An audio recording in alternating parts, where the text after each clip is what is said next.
Good morning. My name is Krista, and I'll be your conference operator today. At this time, I would like to welcome everyone to the Rite Aid Fiscal Year 2019 Second Quarter Earnings Conference Call. All lines have been placed on mute to prevent any background noise. And after the speaker's remarks, we will have a question and answer session. I would now like to turn the call over to your host, Matt Schroeder, Chief Accounting Officer. You may begin. Thank you, Krista, and good morning, everyone. We welcome you to our second quarter earnings conference call. On the call with me today are John Stanley, our Chairman and Chief Executive Officer, Kermit Crawford, our President and Chief Operating Officer, and Darren Karst, our Chief Financial and Chief Administrative Officer. On today's call, John and Kermit will provide an update on the business. Darren will provide an update on our second quarter results, and then we will take questions. As we mentioned in our release, we are providing slides related to the material we will be discussing today. These slides are provided on our website, www.riteaid.com, under the Investor Relations Information tab. We will not be referring to them in our remarks, but hope you'll find them helpful as they summarize some of the key points made on the call. Before we start, I'd like to remind you that today's conference call includes certain forward-looking statements. These forward-looking statements are presented in the context of certain risks and uncertainties that can cause actual results to differ. These risks and uncertainties are described in our press release, in Item 1A of our most recent annual report on Form 10-K, and other documents that we file or furnish to the Securities and Exchange Commission. Also, we'll be using certain non-GAAP measures in our release and in the accompanying slides.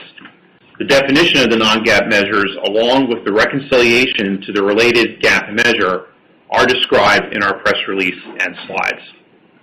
With these remarks, I'd now like to turn it over to John. Thanks, Matt, and thanks to everyone for joining us on the call today. It is with a heavy heart that we have our conference call today. Our Rite Aid team remains deeply saddened by the senseless tragedy that occurred last week at the Liberty Support Facility in Aberdeen, Maryland. Our thoughts are with the victims, their families, and all of those affected by this horrific incident. All of us at Rite Aid are committed to providing the necessary support to help those who need it as a result of this incident. We ask that everyone keep the victims, their families, and our Liberty and Perryman teams in their thoughts and prayers.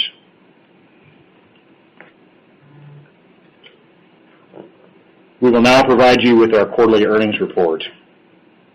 During the quarter, we've been hard at work accelerating our standalone strategy to increase the value of our organization in the near term while beginning a separate effort to further evolve our strategy for the long term. In the second quarter, we made critical progress on both of these fronts. Our results show that we generated positive top-line momentum in same-store sales and script count as we continue to exercise SG&A expense control and deliver a great experience to our customers. At the same time, we also engaged with many of our largest stockholders to ensure alignment between our company and its investors as we begin to evaluate how to evolve our long-term strategy. As announced this morning, based on the valuable insight we've received, we are accelerating our efforts to refresh our board of directors by nominating 3 new independent directors, separating the chairman and CEO roles, and appointing Bruce Badakin as chairman effective at the 2018 annual meeting of stockholders. We believe these changes will significantly strengthen and enhance the board's governance oversight as we continue to develop and implement our strategy to best position Rite Aid in creating long-term value for our stockholders.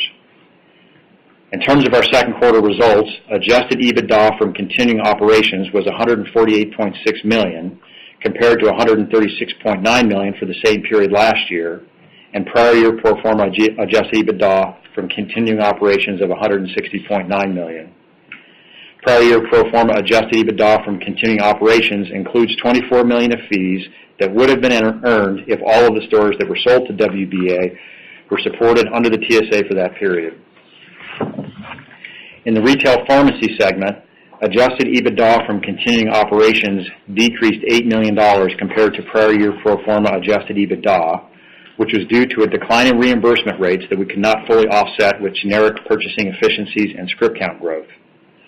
In the pharmacy services segment, which includes our full-service Envision Rx Options PBM, Adjusted EBITDA from continuing operations decreased $4.3 million due to margin compression in the commercial business and other operating investments to support current year and future growth, but improved significantly from last quarter. A key highlight of the quarter was our success in driving top-line momentum in terms of revenue, same-store sales, and prescription count. Revenues from continuing operations for the quarter were $5.4 billion compared to $5.3 billion in the prior year period. Revenue increased in both segments, with the growth in the retail pharmacy segment being driven by a 1% increase in same-store sales. Pharmacy sales increased 1.6%, mostly due to a 1.1% increase in prescription count.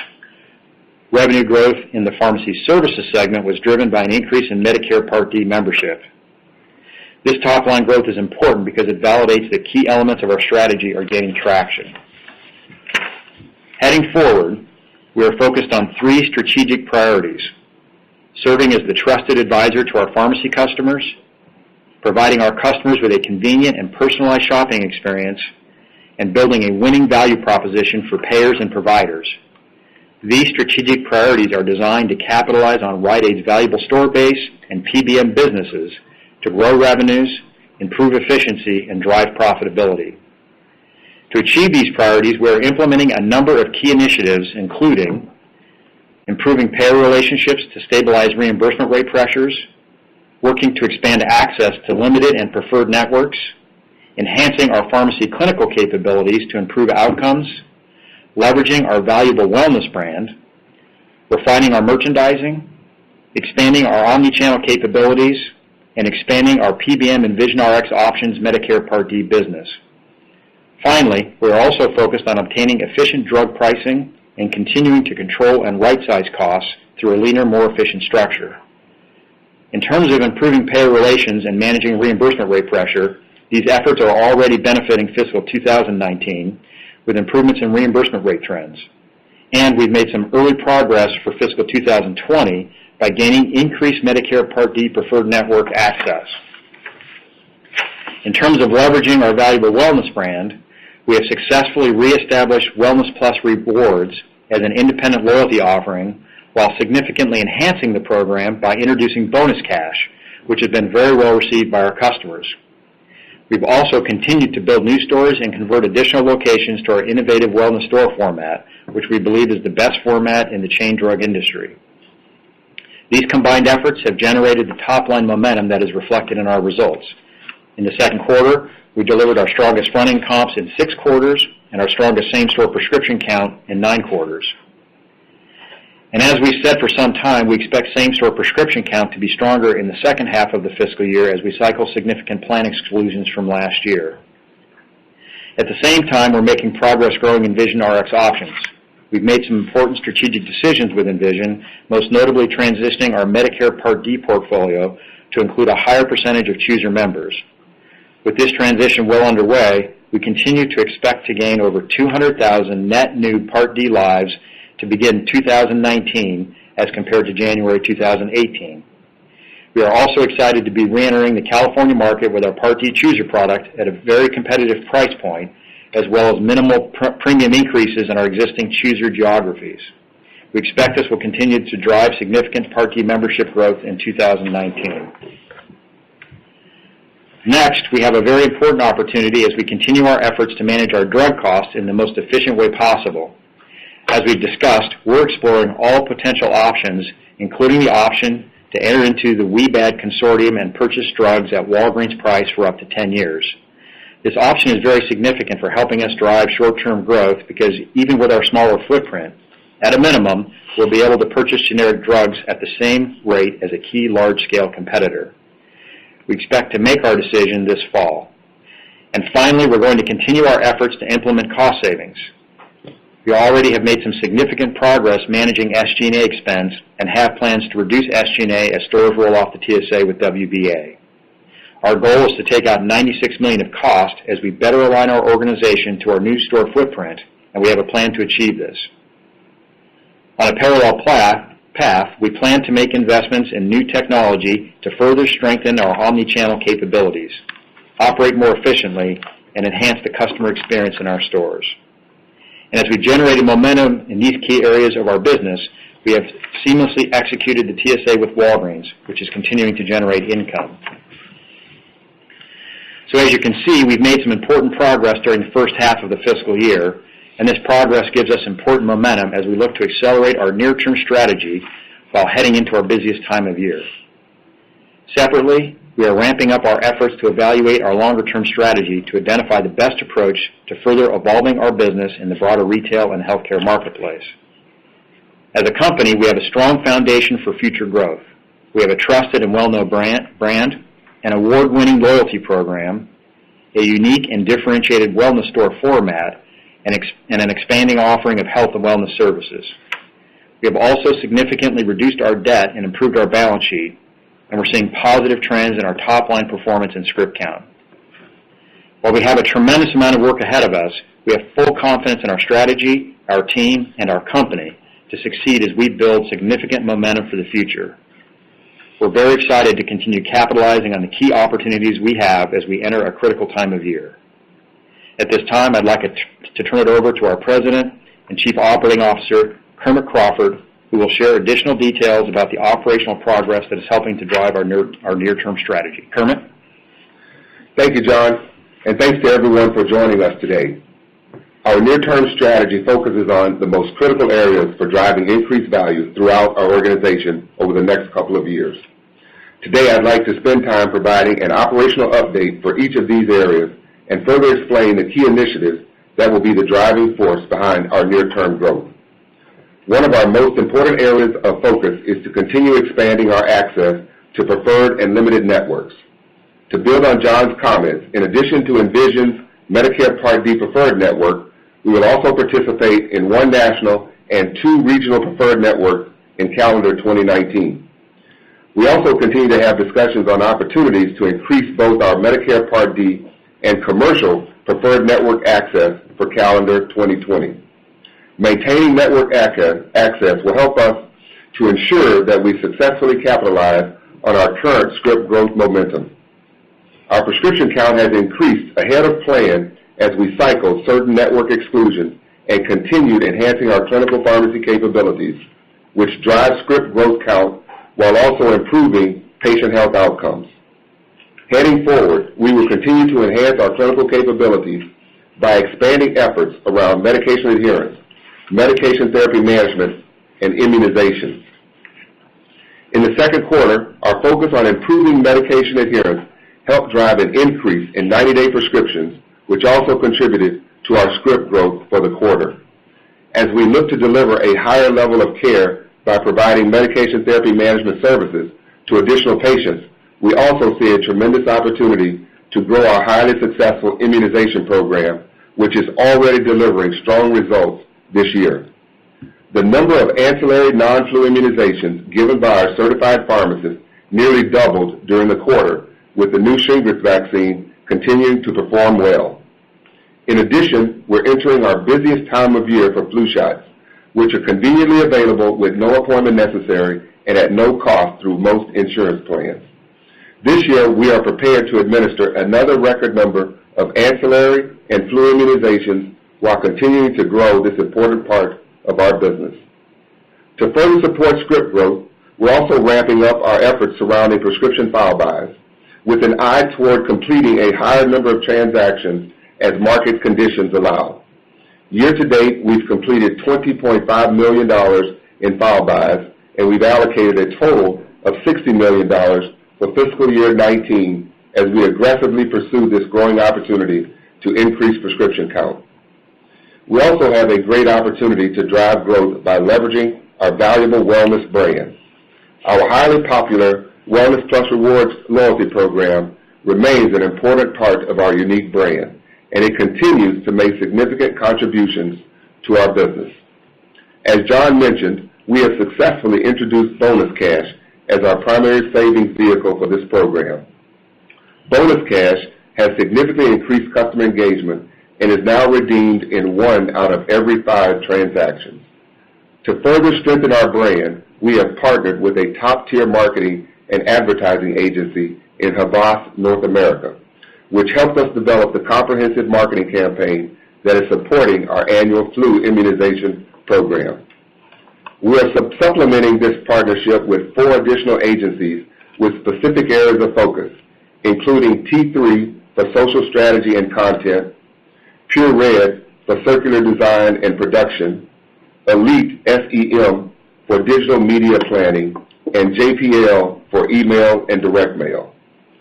Another key part of enhancing our brand awareness is through our wellness store format, which we believe is the best store format in our industry. Remodeled and newly opened wellness stores continue to outperform the rest of the chain in terms of same-store front-end sales and script count. And by the end of the fiscal year, they will represent more than 70% of our entire store base. This innovative format will also serve as a showcase for innovation as we continue efforts to refine our merchandising. We're really excited to be developing more customized local assortments, expanded ethnic and bilingual merchandising, and additional healthy options to support our customers in their health and wellness journey. And as we optimize our offerings inside of the store, we'll also be highly focused on enhancing the customer experience at all touch points as we look to expand our omni-channel capabilities. We've already made significant progress with our newly redesigned mobile app, which has a 4.7 star rating and is driving increased engagement and prescription refills. In addition, we are leveraging Wellness Plus Rewards data to continue our successful shift from print to digital advertising, with leading loyalty management platforms being integrated to enhance personalization in all direct channels. Whether our customers are shopping with us in-store or online, or using our mobile app or drive-thru, we are highly focused on making sure they have a great Rite Aid experience. Another key part of our strategy focuses on growing Envision RX options, specifically its Medicare Part D business. To date, our rapid growth for Medicare Part D has continued. We have now enrolled over 575,000 Part D members and anticipate steady growth for the remainder of the year in meeting our goal of over 600,000 enrolled lives by the end of calendar 2018. All told, we will have gained over 200,000 net new Part D lives to begin 2019 when compared to January 2018. Finally, as we move toward the end of the commercial selling season for calendar 2019, while we have experienced a number of wins in terms of lives gained, those gains have been offset by the loss of a larger client. At the same time, we've been able to secure renewals from the vast majority of our clients, with client retention rates expected to be approximately 95%. Two of our most critical areas of focus will be stabilizing reimbursement rate pressure and obtaining efficient generic drug pricing. In terms of reimbursement rates, we have made important progress by securing multi-year commercial contracts with generic effective rate protection for over 80% of our business to add even greater predictability in reimbursement rates going forward. In addition, we all understand the significance of delivering the most efficient way possible to manage our drug purchasing costs.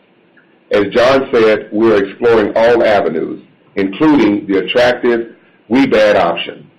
Our current wholesale contract expires in March of 2019, and we are in the process of evaluating pricing to ensure we maximize our profitability going forward. And finally, in terms of SG&A, we continue to see significant opportunities to deliver cost savings and improve expense controls. This includes evaluating and optimizing our store base. We have closed 41 of an identified 100 underperforming locations this fiscal year and continue to evaluate the right sizing of our organization as we wind down the TSA with WBA. Before I turn it over to Darren, I'd just like to say that I appreciate the many efforts of our team and the operational progress we're making as we execute our near-term strategy. As John mentioned, in the second quarter, we delivered our best front-end sales performance in 6 quarters and our best same-store script count performance in 9 quarters. As we look to build on this momentum, we continue to assess key opportunities and strategic partnerships that will accelerate the evolution of our long-term strategy. Thank you for your time. Now I will turn it over to Darren Karst for more information on our financial results. Darren? Thanks, Kermit, and thanks to everyone for joining us today. I'll walk through our second quarter financial results and provide an update on the use of proceeds and bond redemptions related to the WBA asset sale. I'll also touch on some minor changes that we have made to our non-GAAP performance measures. But before I begin that discussion, I'd like to address the intangible asset impairment charge we took on our EnvisionRx business. We would typically perform an annual assessment of our long-lived intangible assets, including a goodwill impairment test during our fourth quarter. However, when there are indicators of impairment during the year, we are required to test for impairment during interim periods.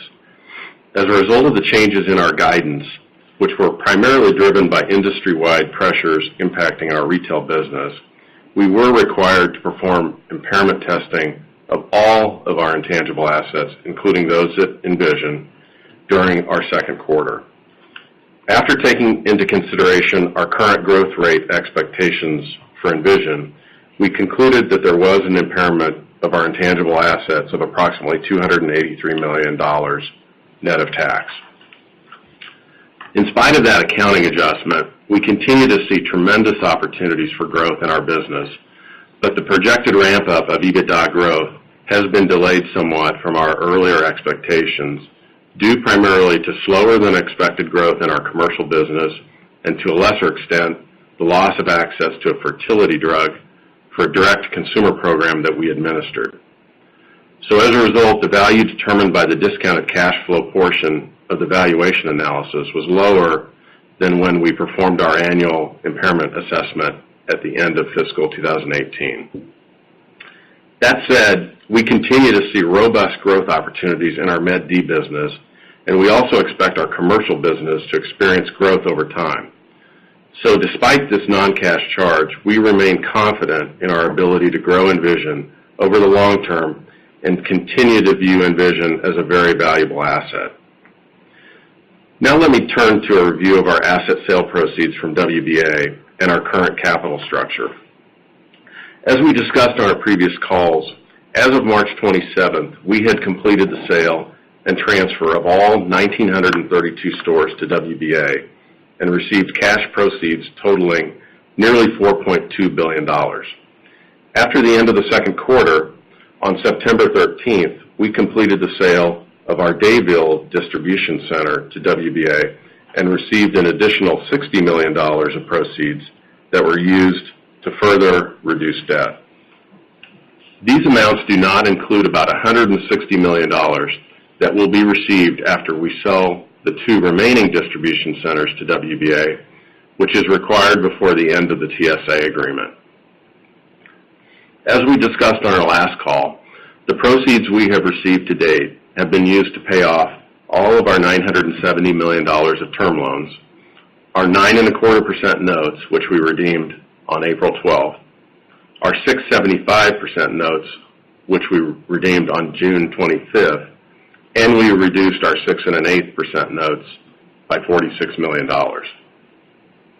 We've also reduced our revolving credit commitments from $3.7 billion to $2.7 billion to reflect our reduced borrowing requirements. The result of all this debt reduction is that we now have a very manageable capital structure with none of our debt maturing prior to 2023 other than our revolving credit facility.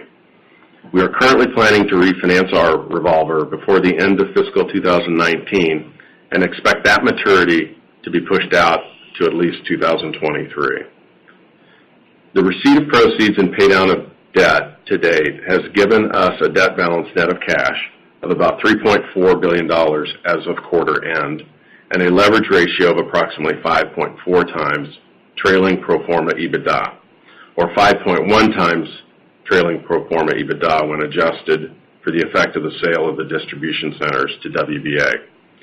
Our liquidity today is strong at over $1.3 billion. I'll now turn to a review of our second quarter results. Note that all of the data that I reference will be for our continuing operations. Revenues for the quarter were $5.4 billion, which was an increase of $76 million from the prior year quarter, or 1.4%. Net loss from continuing operations was $352 million, or 33 cents per share, versus a net income of $188 million, or 18 cents per share in the prior year. The net loss in the current quarter was due primarily to the intangible asset impairment charge of $283 million, which I previously mentioned. Net income from the prior year quarter was impacted favorably by the receipt of a one-time $325 million merger termination fee from WBA. Other factors driving the increased loss were higher lease termination and impairment charges, merger and acquisition-related costs, and a non-recurring litigation settlement charge, partially offset by an increase in adjusted EBITDA. The litigation charge during the quarter was related to a settlement of a class action lawsuit whereby Rite Aid was charged with not providing suitable seating for store associates in the state of California. This litigation has impacted and will continue to impact many retailers in California. Adjusted net loss in the current quarter was $7.9 million, or 1 cent loss per share, versus adjusted net income of $17.4 million, or 2 cents per share in the prior year quarter. The increase in lease termination and impairment charges drove most of this difference. During the second quarter, we did a more extensive assessment of store impairment than we typically do in an interim quarter, which was triggered by our guidance change that we announced in August. We normally do this more extensive analysis during our annual testing in our fourth quarter. Adjusted EBITDA was $148.6 million in the current quarter compared to $136.9 million in the prior year quarter. Fiscal 2018 quarterly results from continuing operations do not include $24 million of fees that would have been earned if all 1,932 stores sold to WBA were being supported under the TSA for the entire prior year period. If you take into account these potential fees, pro forma adjusted EBITDA would have been $160.9 million in the prior year quarter. Retail pharmacy segment revenue for the quarter was $3.9 billion, which was $10 million, or 0.2% higher than last year's second quarter, due to an increase in same-store sales, partially offset by the impact of store closures. Same-store sales increased 1% in the quarter. Front-end same-store sales were effectively flat, with a slight decline of 0.1%, and pharmacy same-store sales increased by 1.6%, with same-store script count up 1.1% on a 30-day adjusted basis. The increase in script count reflects the cycling of the impact of being excluded from certain pharmacy networks in the prior year and improved adherence as a result of our clinical initiatives. As Kermit referenced in his remarks, we expect to expand our preferred network access in calendar 2019. Total retail pharmacy segment gross profit dollars in the quarter declined $6.8 million compared to last year's second quarter, and gross margin was 24 basis points lower as a percent of revenues. Adjusted EBITDA gross profit was unfavorable to last year's second quarter by $7.6 million and 26 basis points worse as a percent of revenues. The decline in gross margin was driven by a reduction in reimbursement rates that we were unable to offset with generic drug purchasing efficiencies and script growth.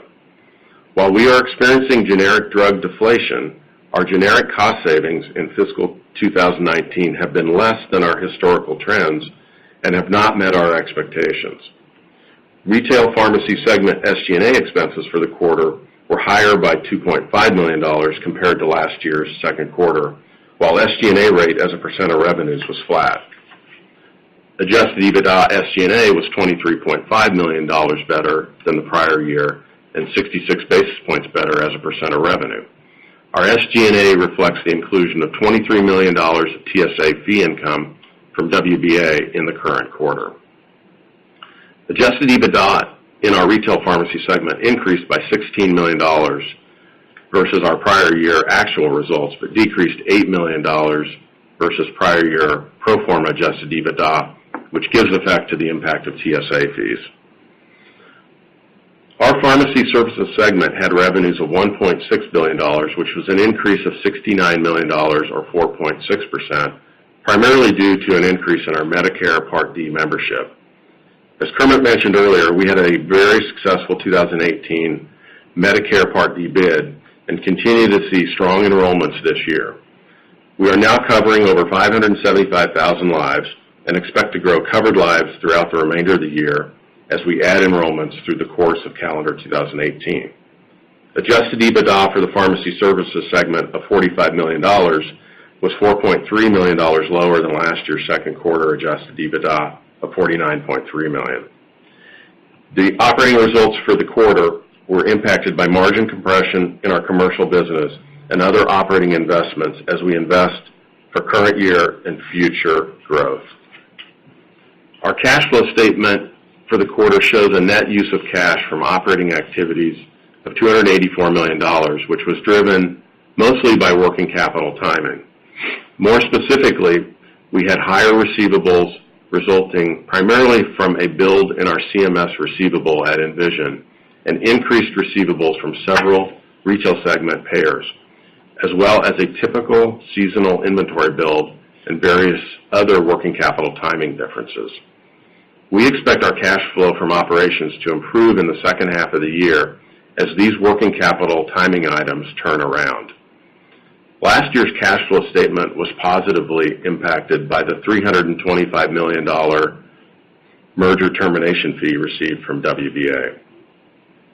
Net cash used in investing activities for the quarter was $45.6 million versus $34.7 million last year. During the second quarter, we remodeled 33 stores and spent $6.9 million on file buys.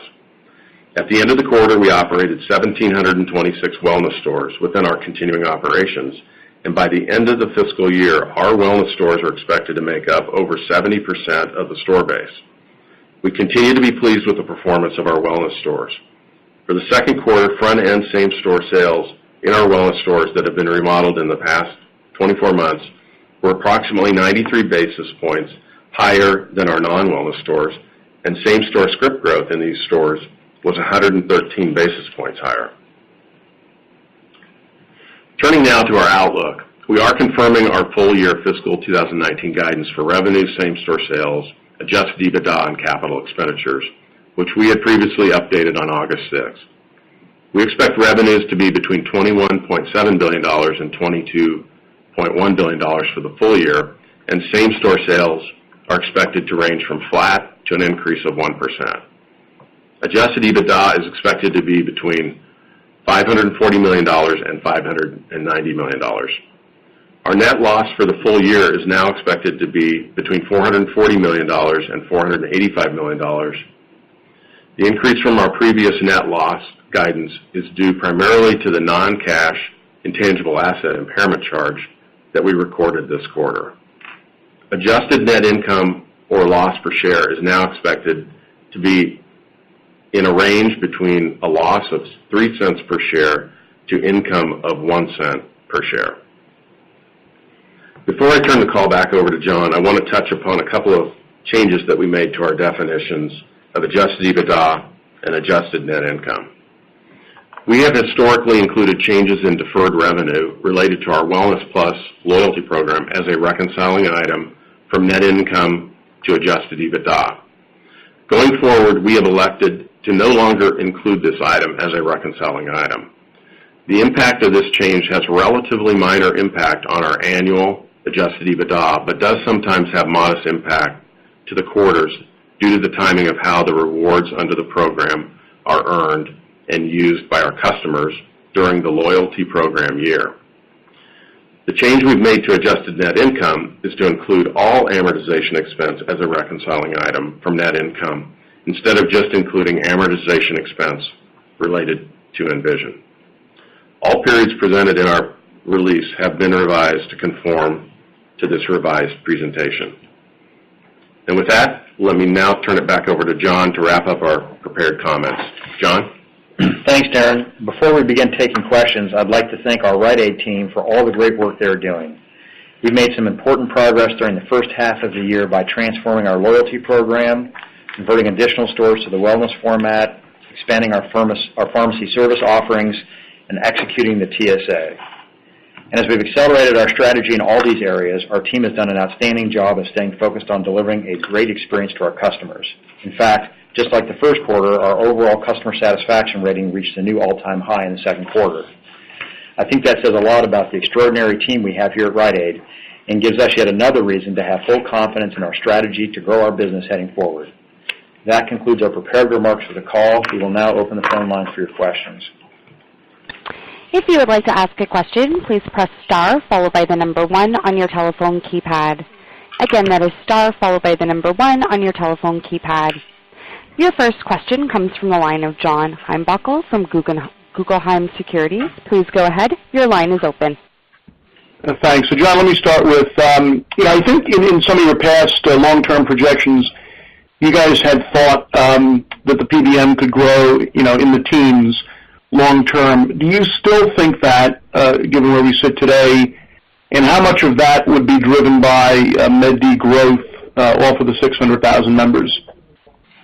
So we still believe that firmly today. I think if we look at where we are with Envision, there's no question that, some of the strategic activity and M&A stuff that, we've been attempting to do here at Rite Aid has had some impact on its business over the last couple of years. I think we had, John, actually a pretty decent commercial selling season.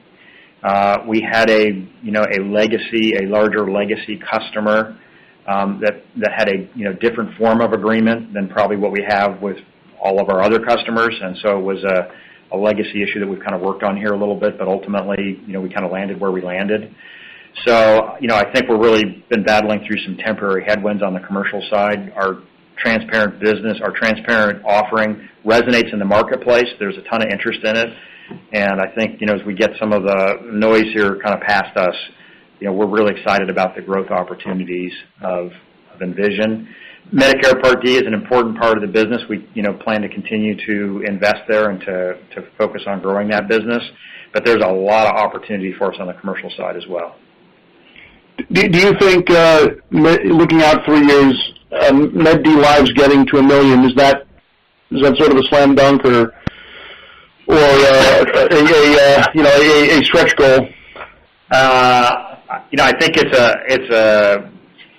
we've had some rapid growth here, but it's a very competitive marketplace. It's an annual bid process. We have to win every year or be very competitive in the bid every year to grow. And we've got some pretty substantial folks that we're competing against in that space. So, I'm not going to give you a long-term projection, for the lives there, but we like where we are in the space. We're making, good progress here. I think, again, we have a product that resonates. And so I do think, we can grow quite a bit here over the next few years in the Part D space. All right, and then just lastly, we haven't heard a lot about Wellness Plus, kind of where that sits and how that's progressing. So maybe just, quick update when you look at growth in members, growth in Gold, Silver, their spending patterns. Is that the growth at all? Have we seen a moderation, or is there a potential for a reacceleration?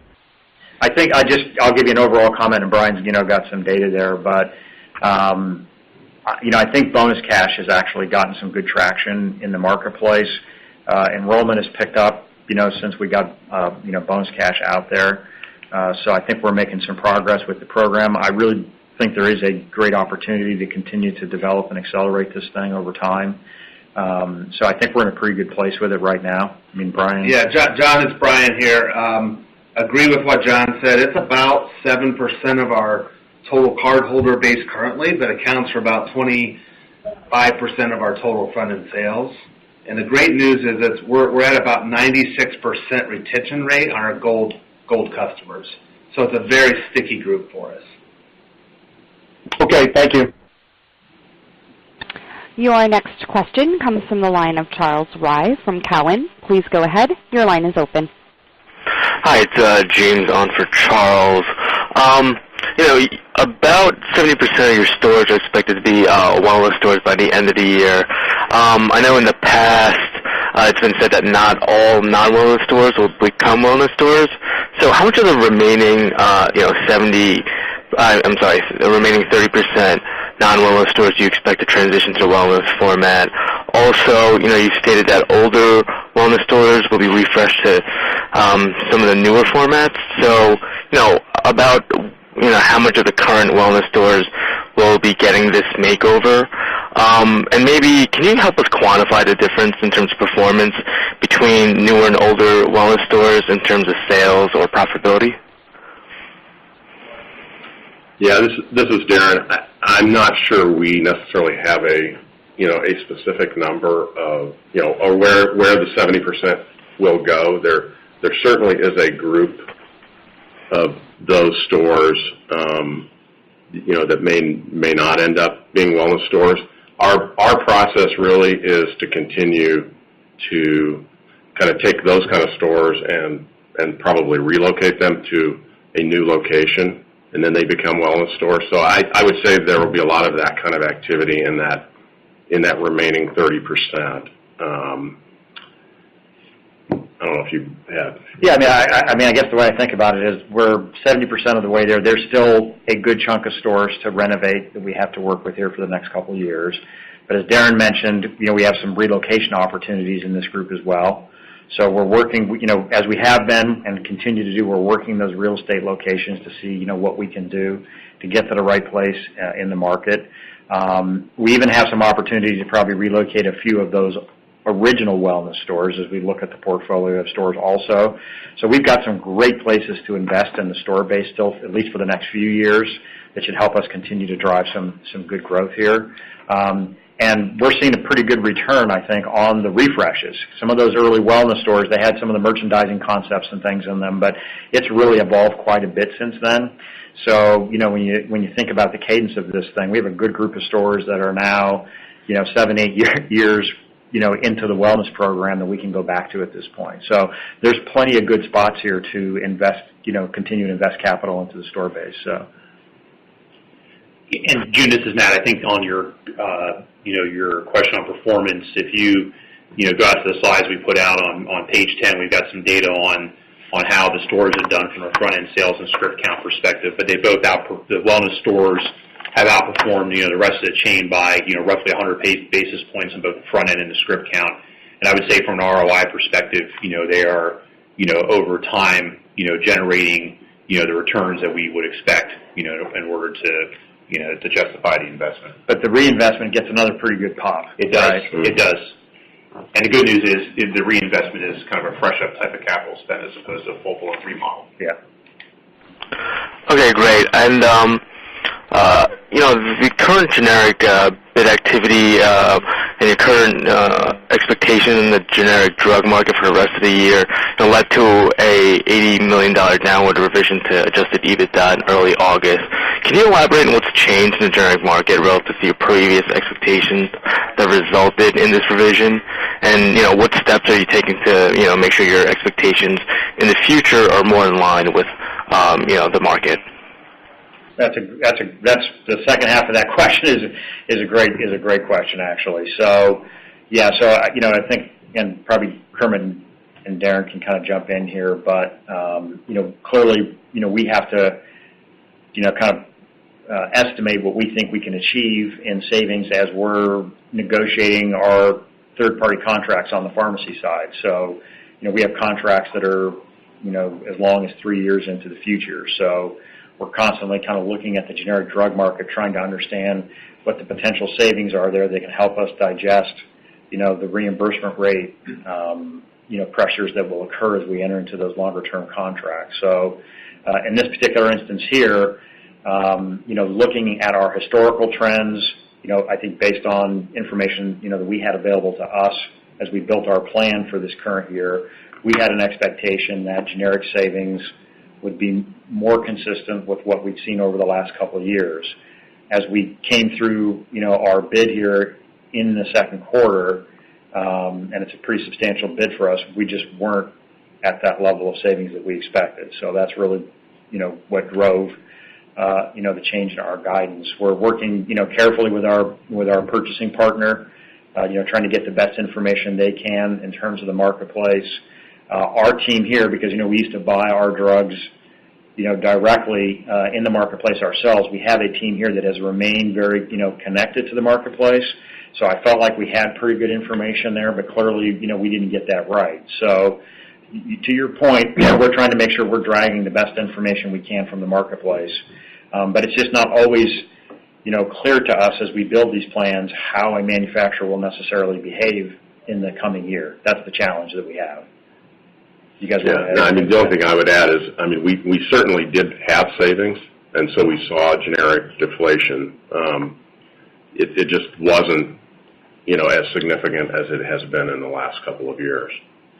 And the only thing I would add is that, a lot of times the profitability on these generics will depend on how these new generics come to market. The number of manufacturers that actually come to market with these products, we don't always have that exact information, and those things can change. And I think the number of manufacturers, and this is part of our issue, on existing drugs can change. So we can enter into a year where there's several manufacturers for a drug, but if a large manufacturer rationalizes their drug portfolio or takes other actions like that, or there's disruption on the regulatory side of drugs, that can cause the cost not to land in line with our expectations. Okay, and just a follow-up to the question on generics.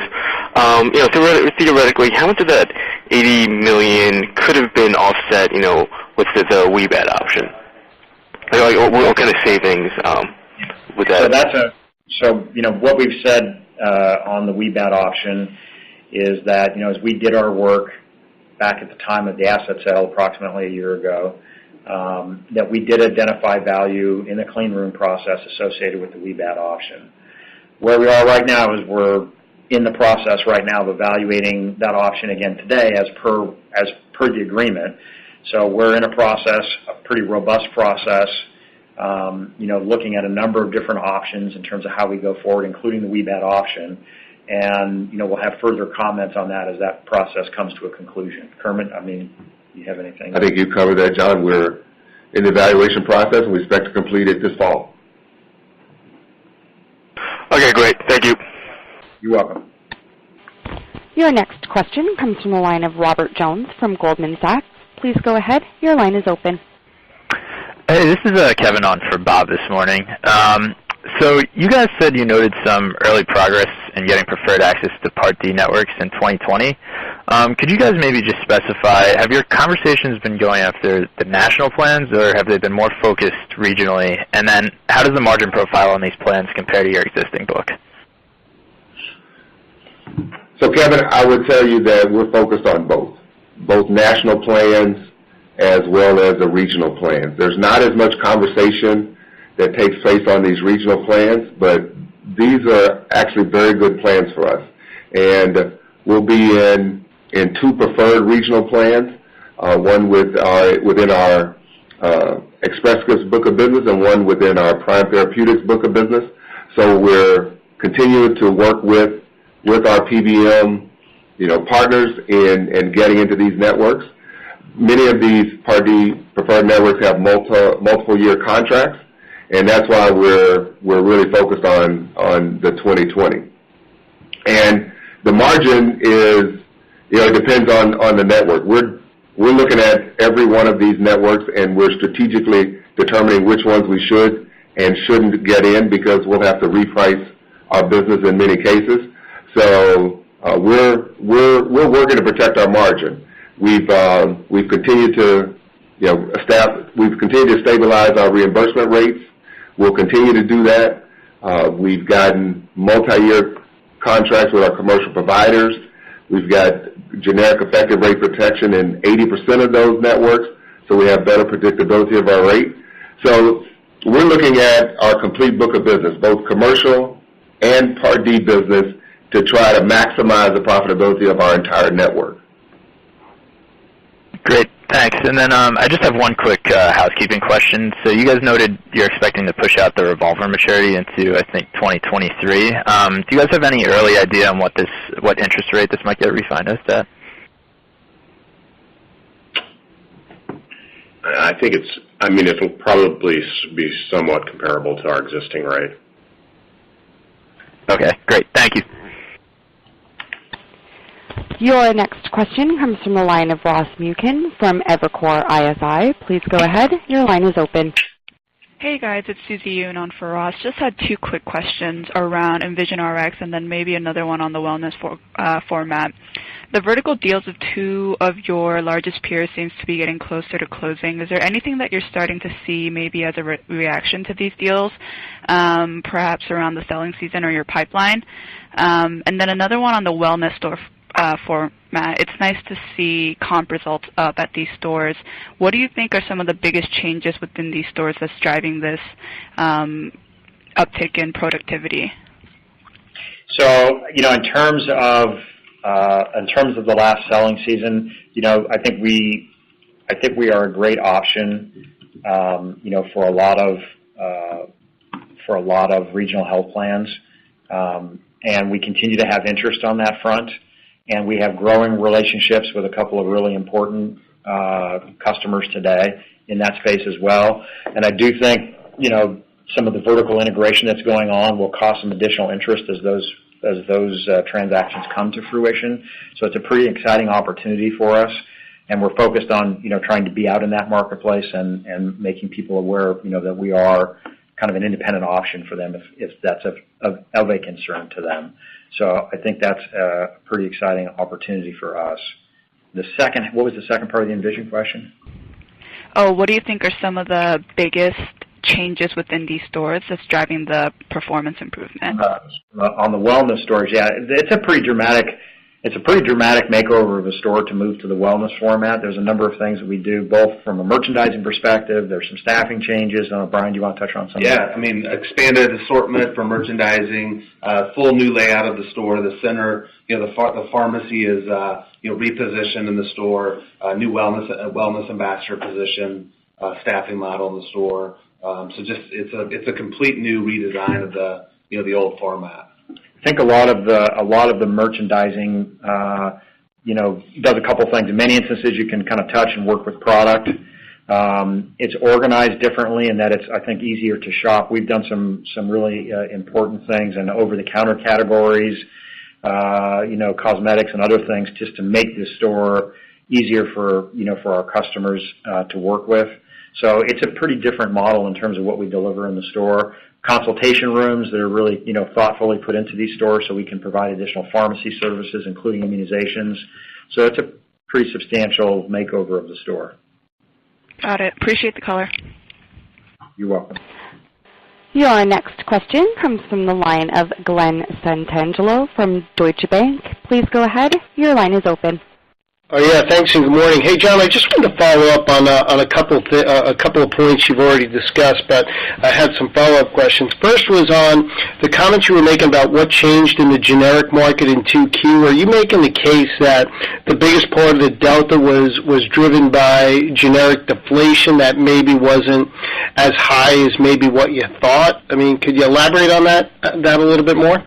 That's exactly what it is. That's exactly what happened. I mean, we have gotten pretty substantial generic savings every year for as far back as I can remember. So that's really what we have to do in order to offset the reimbursement rate pressure that we have every year.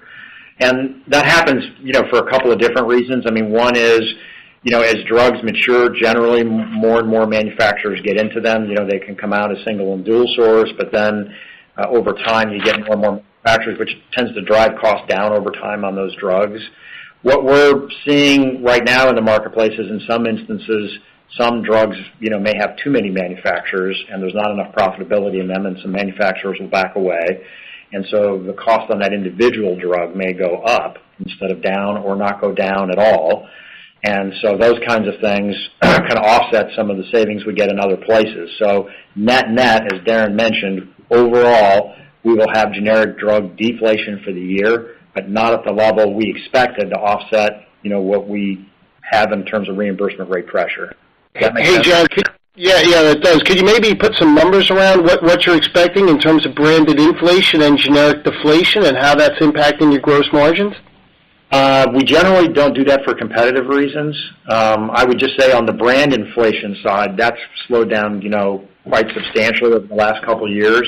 This year is probably, just off the top of my head, close to where we were last year, but it's down a lot from kind of traditional brand inflation levels. I would say, on the generic side, it's quite a bit less, the savings that we're getting this year. You can see from the magnitude of the guidance change, it's a pretty big number. Yeah. Maybe if I just ask one last follow-up on Envision, could you maybe discuss, the strategic value of Envision and the impact it's having on your store operations? I mean, when you look within Envision sort of covered lives, are you seeing a material uptick, in Rite Aid scripts within that population? Because obviously there's been a lot of noise around, the administration's blueprint, the concern around rebates, and, in your prepared remarks, you even suggested you're ramping up your efforts to evaluate, your strategy a little bit more. So if you could just sort of, elaborate a little bit how that fits into the whole pie, and are these businesses maybe as synergistic as you originally thought when you bought it? Yeah, so, I think there were a couple of things about, our acquisition of it. One is, it does make us a little less dependent on, the retail drug business. It diversifies the business a little bit. Second thing is, yes, particularly in the Medicare Part D space, it gives us access to a preferred plan, that we're in, and that's important to us, and that has allowed us to, drive, some script count, to our stores. But realistically, Envision is not as big as the big three, right? It is subscale to those other assets. So it has some, synergistic, value to it and drives some script count into our stores, and we've made some progress there. And I think, our opportunity is, as we continue to grow it, to get more of that, kind of going forward. So that's really, to your point, how it kind of fits together with what we're doing today. And Jim, let me just add. Yep.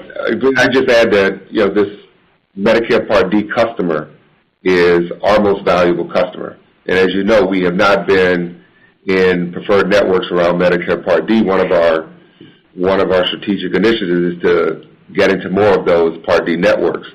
We have a significantly higher market share within our Envision Medicare Part D lives versus other of our PBM competitors. So the Envision network and our role that we play in that network and the market share that we're gaining within the Envision network is important to us. Okay, thanks for the comments. You're welcome. Your next question comes from the line of William Reuter from Bank of America. Please go ahead. Your line is open. Good morning. It's a little bit of a follow-up on the last question, but there's obviously press from time to time that suggests that the PBM could be separated from the rest of the retail business. I know that you've felt that they were relatively synergistic, but I guess would you be open to discussing if interested parties reached out to you? I think we really like Envision RX. It's honestly a great business. It's a very unique asset today in the marketplace in that it is a fully capable freestanding PBM. It has its own adjudication platform. It has its own formulary. It provides its own clinical services. It has a specialty pharmacy. It has a mail order facility. So it's a pretty unique animal in the marketplace today. And we've been able, I think, to, as Kermit said, use those capabilities to help us on a synergistic basis, with our business. So we think it's a great company, and we think it has a ton of growth potential in it. And we think, just some of the noise coming, from here has probably not helped them over the last couple of years. But we really believe in it. Having said all of that, we're always going to do, what makes the most sense to create value for our shareholders. That's our view of the world. Okay, and then just one follow-up. Obviously, brick and mortar has been the center of the pharmacy industry for such an extended period of time.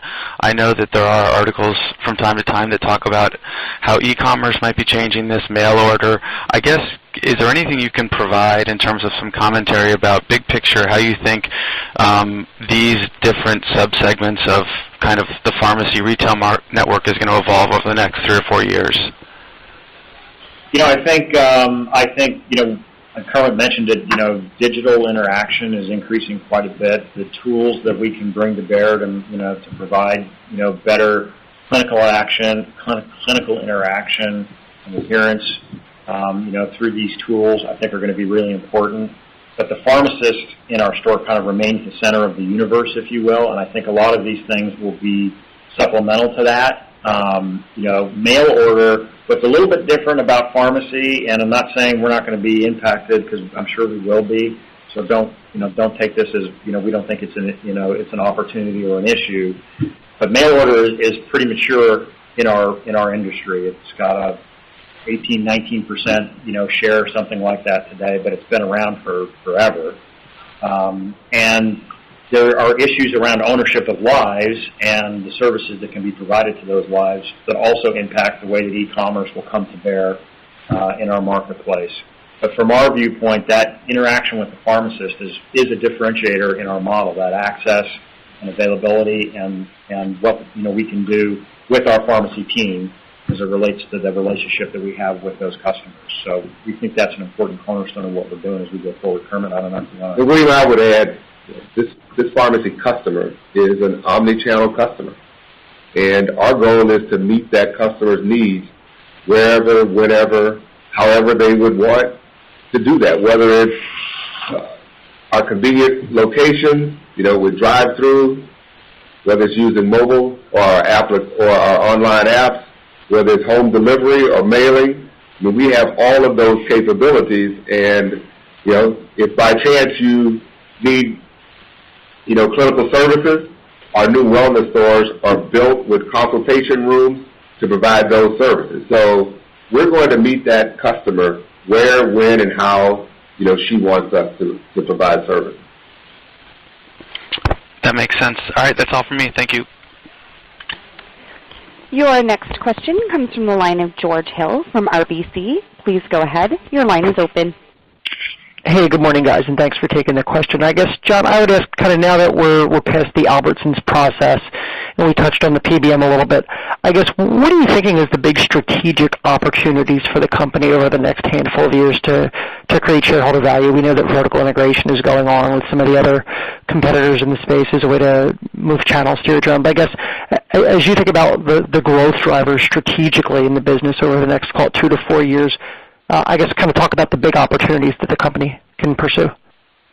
Well, and I think we've touched on a lot of them here in the content of what we've gone through. But I think that some of this vertical integration is actually going to help us a little bit here. I think I've said this before, but I think there's a growing recognition, and a couple of these vertical integrations are really going to bring it to bear on the marketplace. But I think there's a growing recognition that what we're doing with retail pharmacy is critically important to outcomes with patients. And in terms of probably building some relationships here where we can really work with some partners to help them realize the kind of values that are being achieved through these vertical integrations, probably without getting that, that joined at the hip, is a real opportunity for us.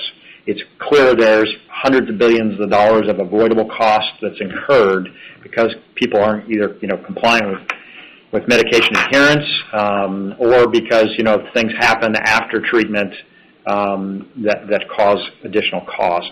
So we're in a great position to work with an aging demographic to really help drive down overall healthcare costs over the next couple of years. And what we have to focus on is bringing the resources that we have in our portfolio here and additional capabilities that we're working on to bear to drive down those costs. If we can do that, I think we can really have an impact on the quality of life of our patients, and we can drive a lot of value for our shareholders. Okay, I appreciate that. Maybe a quick follow-up on Envision.